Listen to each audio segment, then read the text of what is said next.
کبھی آپ نے خود سے یہ سوال کیا ہے کہ میں واقعی قیمتی ہوں کہ اگر دنیا مجھے نہ سراہے تو کیا میری کوئی قدر باقی رہتی ہے؟ ہم اکثر دوسروں کے رویوں، الفاظ اور فیصلوں کی بنیاد پر اپنی اہمیت جانچنے لگتے ہیں، لیکن کیا یہ پیمانہ درست ہے؟ اللہ تعالیٰ نے فرمایا ہے کہ ہم نے بنی آدم کو عزت دی ہے۔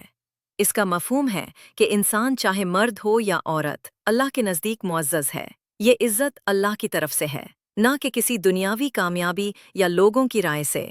اگر اللہ نے ہمیں عزت دی ہے تو پھر ہمیں خود کو کمتر سمجھنے کا کوئی حق نہیں۔ ہمیں سکھایا گیا ہے کہ عاجزی اختیار کرو، لیکن افسوس، ہم نے عاجزی کو خود کو مٹانے سے ملا دیا ہے۔ جب انسان خود کی قدر چھوڑ دیتا ہے تو دنیا بھی اسے بے وقت سمجھنے لگتی ہے۔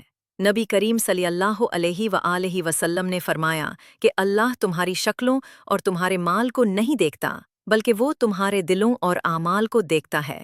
اس کا مفہوم ہے کہ اصل اہمیت دل کی سچائی اور عمل کی خلوص میں ہے، نہ کہ ظاہری خوبصورتی یا دولت میں۔ جب ہم خود سے محبت کرنا سیکھتے ہیں تو ہم عبادت میں اخلاص لاتے ہیں، اپنے تعلقات بہتر بناتے ہیں، علم حاصل کرتے ہیں اور خود کو بہتر انسان بناتے ہیں۔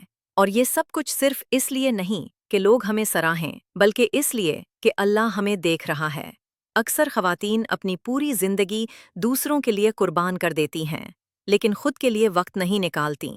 یاد رکھیے، آپ جب تک اپنی قدر نہیں کریں گی، دنیا بھی نہیں کرے گی۔ آپ خود کو جتنا خاص جانیں گی، اتنا ہی آپ کا وجود دوسروں کے لیے فائدہ مند بنے گا۔